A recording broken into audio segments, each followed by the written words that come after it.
Xin chào các bạn đã đến với kênh YouTube Đây Đó Châu Âu Cuộc Sống Áo.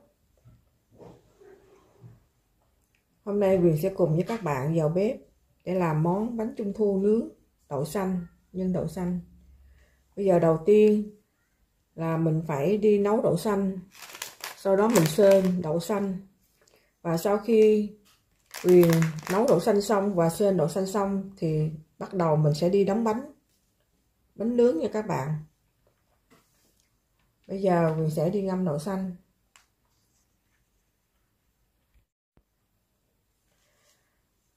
Và đậu xanh thì Huyền sẽ làm tại cái chảo của Huyền nhỏ đó, thành ra Huyền sẽ làm đậu xanh là 300g nha các bạn. Đường thì Huyền cũng sẽ làm 250g, dầu là 100ml và một chút muối. Mình đừng có cho đường ít quá các bạn, cho đường ít quá đó thì nó sẽ mau bị hư đó. Thành ra mình cứ cho ngọn chút đi, không sao hết. Bây giờ mình đi ngâm đậu xanh nha các bạn. Và bây giờ mình cũng sẽ đi làm bánh trung thu nướng đậu đỏ nha các bạn.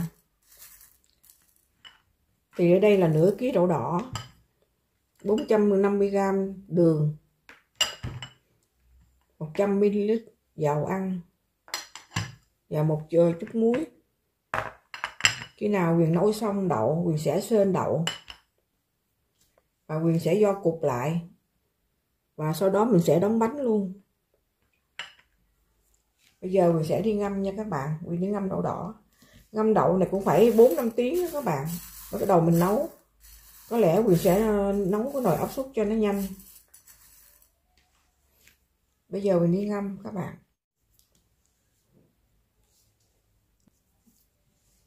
Hôm nay Huyền sẽ làm món bánh trung thu mè đen. Thì thành phần nguyên liệu gồm có, ở đây là đậu đen nửa ký, đường 450g đường, và mè đen tùy các bạn nha, bao nhiêu cũng được. Ít mình có ít mình cũng cho ít cho nhiều, mà sao cũng được hết. Cái này là Huyền 50g, nhưng mà sau đó mình sẽ rang lên nha các bạn, rang nó mới thơm được, mình mới xay nhuyễn được. Rồi mình trộn trong cái đậu đen và 100g dầu ăn và 1/3 muối.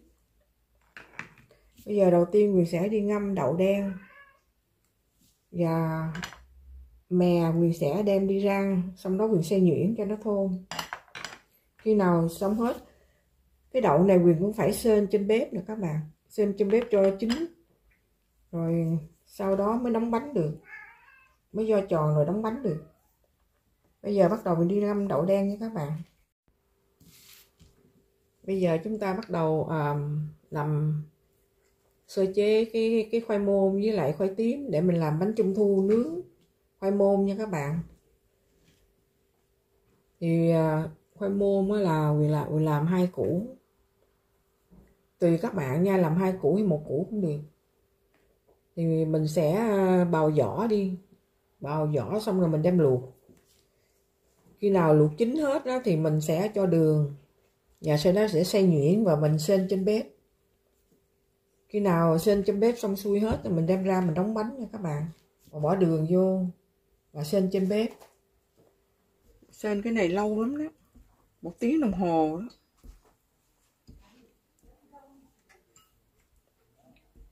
Cái này là Huyền làm là tại cái chảo Huyền nhỏ đó, thành ra Huyền làm có 350g đậu xanh thôi, với lại dầu 100g nha các bạn. Mình cho từ từ.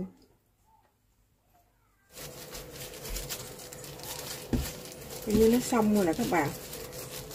Các bạn lấy ra đó một miếng đó mà thấy nó không có chảy xuống đó, đậu xanh mà nó không chảy xuống là nó được, nó đứng đó là được rồi đó. Mà nó chảy xuống là mình phải làm tiếp môn nè các bạn. Năm nay Huyền làm bánh trung thu khoai môn nhiều hơn mọi năm. Mỗi năm Huyền làm một chảo thôi, nhưng mà năm nay Huyền làm 2 chảo. Sơn cái này lâu lắm các bạn. Sơn cái này phải 1 tiếng đồng hồ. Trong này thì có đường nha các bạn, với dầu. Giờ mình đang sơn cái đậu đỏ nè các bạn.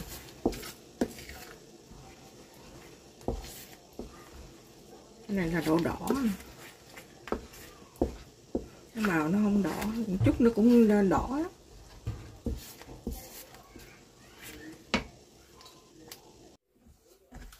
Cái này là trà xanh nè các bạn. Làm vì sơn cái loại trà xanh này.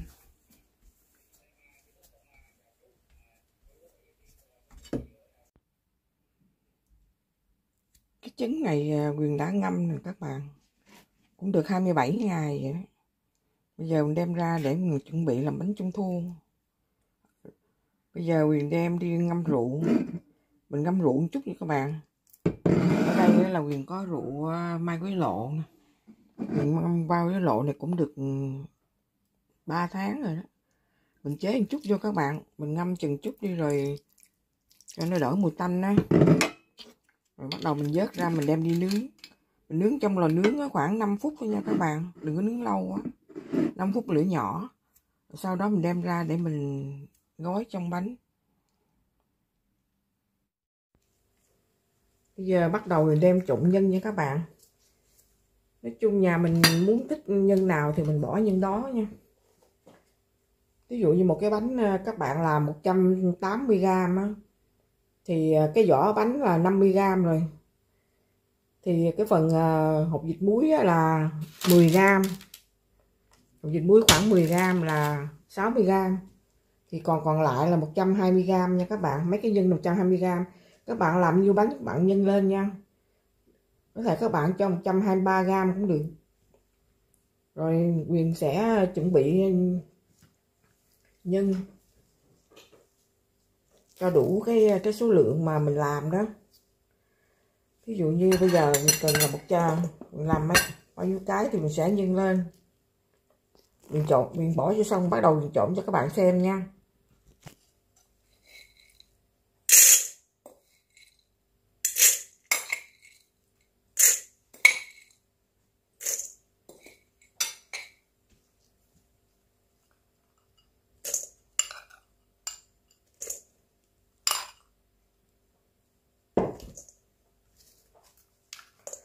Nếu mà mình làm bánh nướng thì mình cho cái mứt chanh này nè. Nhưng mà nếu mình làm bánh dẻo mình đừng có cho nó chua, nó không ngon đâu. Còn cái này là mứt cái này là mứt gừng nè các bạn. Mứt gừng mình cho một chút cũng được. Nếu mà mình làm bánh nướng thì mình dễ cho hơn. Nếu mình làm bánh nướng mình cho lạp xưởng nha các bạn. Mình cho lạp xưởng vô ngon lắm. Bánh dẻo thì mình khỏi chừng cho lạp xưởng. Cái này là hạt điều. Hạt điều Việt Nam mình xay hết rồi các bạn. Mình cân sao mà cho đủ số lượng của mình bỏ vô đó các bạn.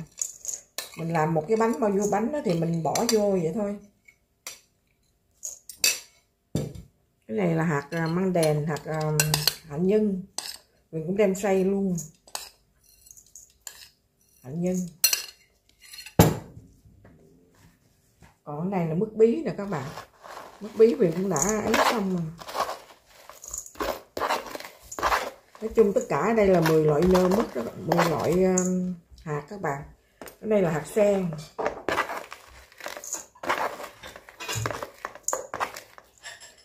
Còn đây hạt đào.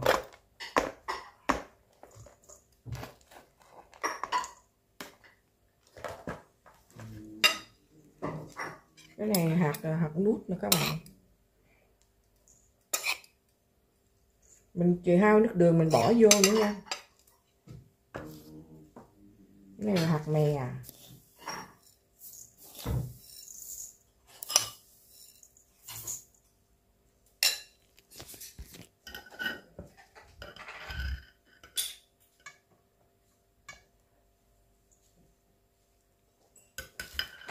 Mình cho đường với lại bây giờ mình cho cái cái bột bánh dẻo đó các bạn, để cho nó dính đó, cho nó dính với nhau. Không phải có bột bánh dẻo nha, không có bột bánh dẻo là nó không có dính được đâu. Cái bánh mình bóp nó sẽ không dính lại đâu. Cho một chút bột bánh dẻo rồi cho nước đường vô.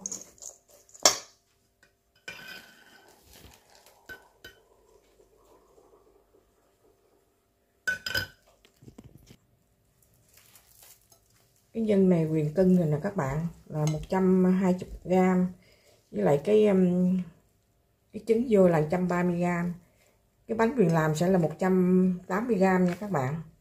Mình bỏ trứng vô.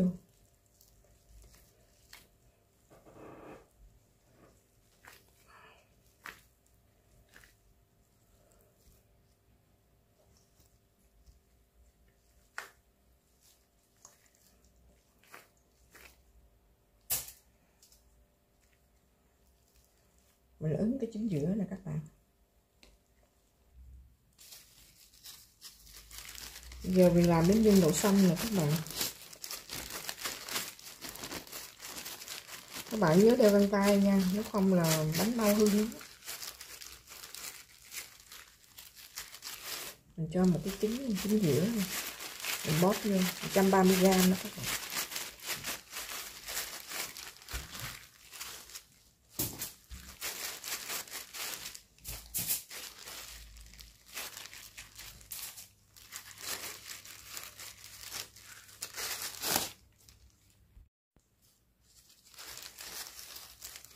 Cái này là khoai môn nè các bạn.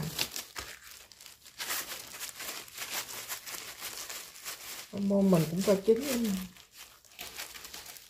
Khoai môn này thì Huyền chung với lại khoai tím đó.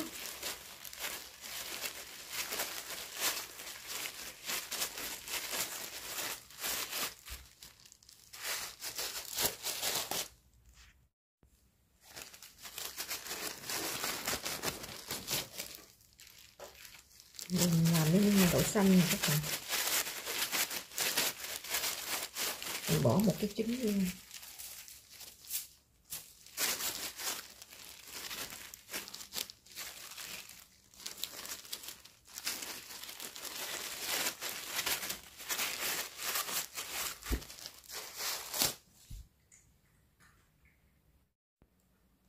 Bây giờ Huyền bắt đầu làm vỏ bánh nha các bạn. Các bạn cứ tính nếu như một cái bánh vỏ bánh là 50g thì các bạn sẽ xài bột bớt xuống một chút, để một chút mình bỏ nước đường, rồi mình bỏ dầu ăn một chút, mình bỏ trứng gà vô nữa, thành ra mình sẽ bớt ra một chút. Bây giờ cái này Huyền Trưng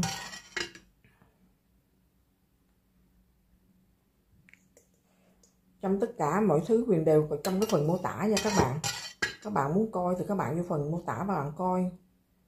Tại có lúc thì Huyền làm nhiều, có lúc làm ít, thành ra Huyền sẽ theo không có cho chính xác giống như cái độ của nó, hơn nhau một chút đó, giống như dai dả một chút nữa.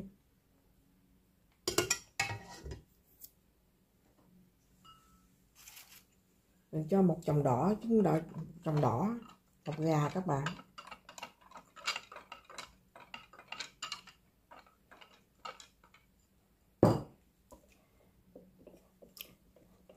Mình cho một chút dầu, một chút baking soda nha các bạn.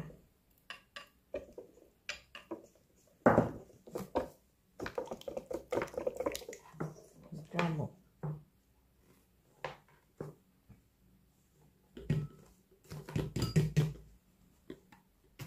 đây là 2 muỗng canh đó các bạn, 2 muỗng canh và dầu ăn.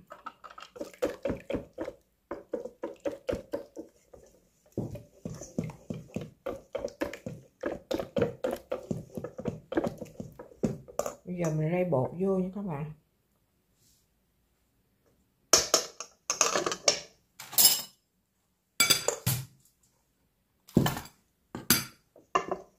Tùy theo, tại vì nhiều khi mình làm ít, nhiều khi mình làm nhiều, thành ra mình cứ áng chừng khoảng bao nhiêu với các bạn.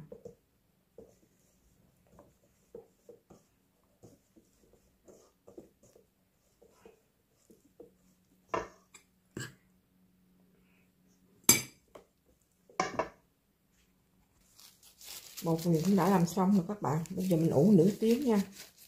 Mình ủ xong bắt đầu mình ra mình đóng bánh. Bây giờ bắt đầu mình đóng bánh nha các bạn.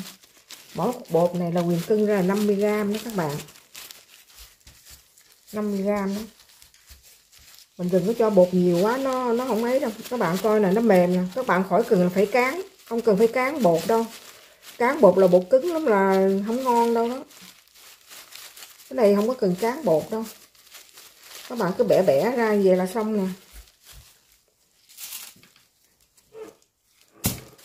Bẻ bẻ ra là nhiều bạn thấy cán bột đó thì nó không đúng.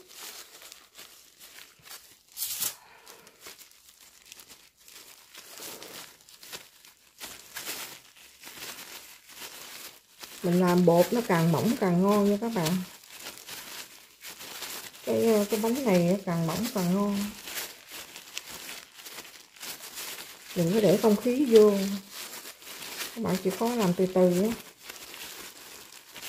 Bánh trung thu là phải mỏng nó mới ngon. Đừng cứ cho 50g thôi đó.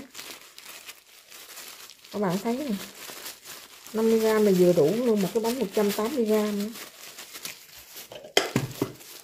Cái nhân là mình cho 130, mình cân thử cho nó là bao nhiêu. 182g nè các bạn.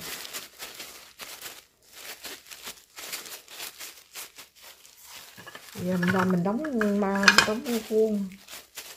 Mình lấy cái phần mà đẹp mình để dưới nè các bạn.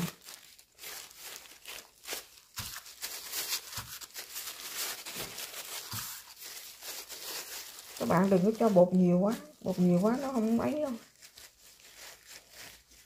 Nó không ngon đâu. Một cái khuôn này là 180g.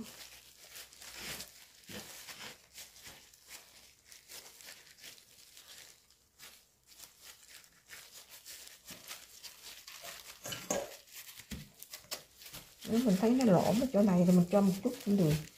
Không có ấy, không có cho nó đẹp á. Tại cái này nó cũng nằm ở trên. Giờ là xong rồi các bạn.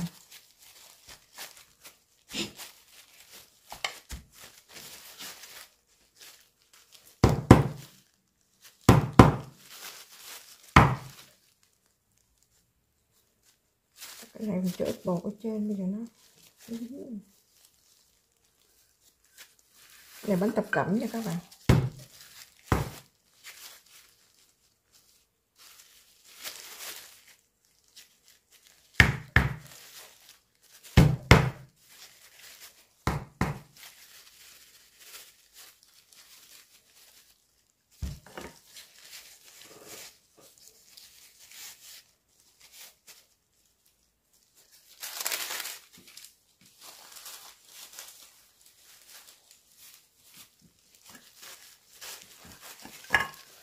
Mình cho một tí bột vô đây nè.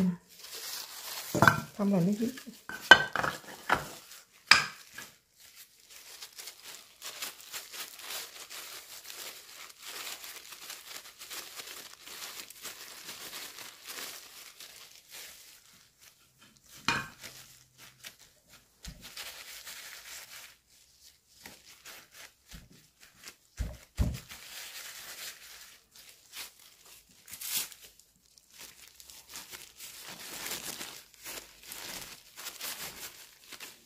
Các bạn đừng có để không khí vô nha. Nếu mà để không khí vô là cái bánh nó không đẹp đâu. Có hơi chỏng. Ép nó ra hết luôn. Đừng có cho bột dày quá các bạn.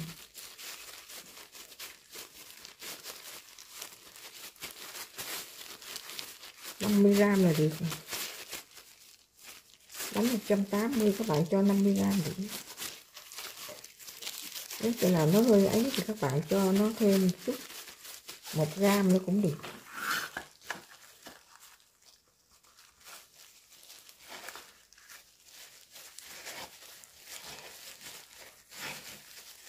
Sau khi đóng bánh xong các bạn rồi mình đi nướng nha. Mình sẽ nướng 3 lần đó. Lần đầu tiên mình nướng hơi lớn lửa một chút. Mình nướng 10 phút. Sau đó mình sẽ nướng thêm 8 phút nữa và sau đó mình sẽ nướng 7 phút. Coi như một cái bánh là mình nướng 25 phút đó các bạn.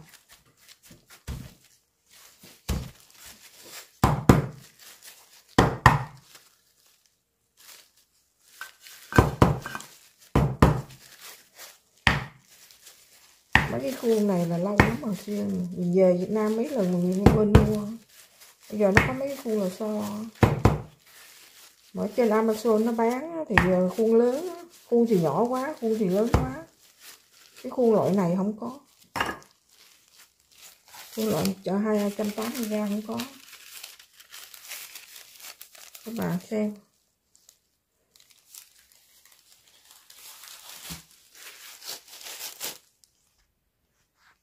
Mình sẽ gói ấy bóng hết, bắt đầu mình đi nướng nha các bạn. Bây giờ bánh mình đã ép cái khuôn xong hết nè các bạn.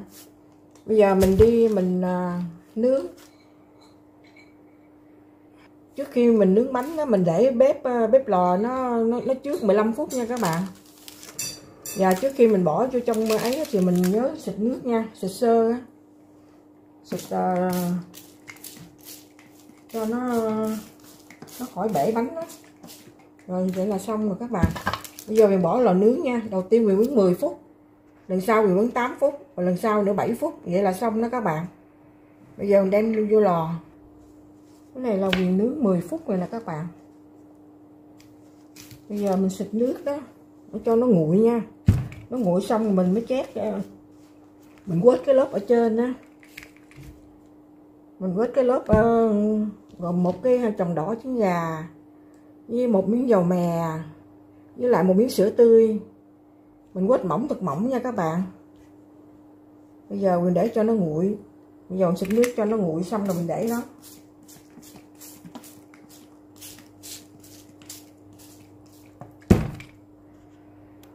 Bây giờ mình chét cái trên mặt đó các bạn. Các bạn nhớ nha, đừng có chét dày quá. Chét mỏng mỏng thôi.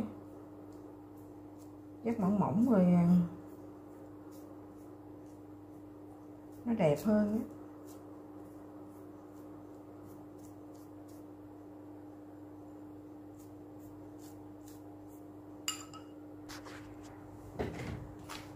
Bây giờ mình chét lần 1 rồi các bạn. Bây giờ mình đem vô mình nướng nha. Nướng 8 phút nữa. Lửa 150 thôi nha các bạn. Bánh này Quyền nướng lần 2 nè các bạn. Quyền mới đem ra 7 phút. Đó. Bây giờ mình xịt nước nha. Xong rồi mình nướng lần nữa. Cái nào mà nó khét quá thì mình lấy cái giấy bạc mình che nó lại chút. Mình để nó nguội nha các bạn. Để nó nguội xong rồi bắt đầu mình chét lần nữa rồi là coi như xong. Bây giờ mình chờ nha. Coi như nướng 3 lần đấy. Bây giờ mình quết lần 3 đó các bạn. Lần 3 các bạn làm 7 phút nha. Rồi xong rồi mình đem ra rồi mình để qua ngày sau nó sẽ lên màu đẹp lắm. Bánh mình đã nướng xong nha các bạn. Khi nào bánh nó nguội mình sẽ cắt ra. Bây giờ nó còn nóng lắm các bạn. Còn mình để qua ngày sau thì bánh nó sẽ lên dầu. Nó sẽ lên cái màu đẹp hơn hôm nay nữa. Cái này là còn nóng mình mới đem ra xong. Hẹn các bạn ngày mai nha. Ngày mai mình sẽ cắt ra. Bye bye các bạn.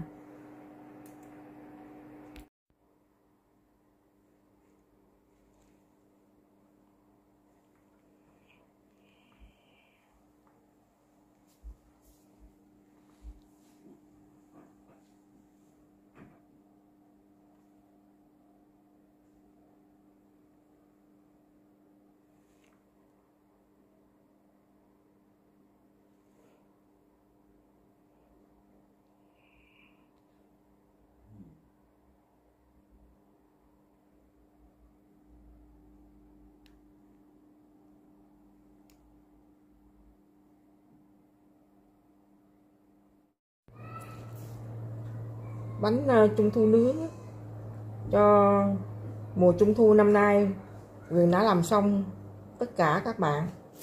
Các bạn nào muốn cùng Quyền vào làm thì sẽ coi vào phần mô tả nha.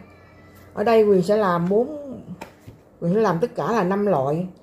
Quyền làm thập cẩm, đậu xanh với trứng. Cái này là khoai môn với trứng. Cái này là trà xanh, còn cái này là mè đen. Coi như Quyền làm 5 loại các bạn. Video kỳ này coi như đã tạm dừng các bạn. Hẹn các bạn vào video kỳ tới. Cảm ơn các bạn đã luôn ủng hộ kênh Đây Đó Châu Âu. Cảm ơn các bạn rất nhiều. Xin chào, bye bye các bạn.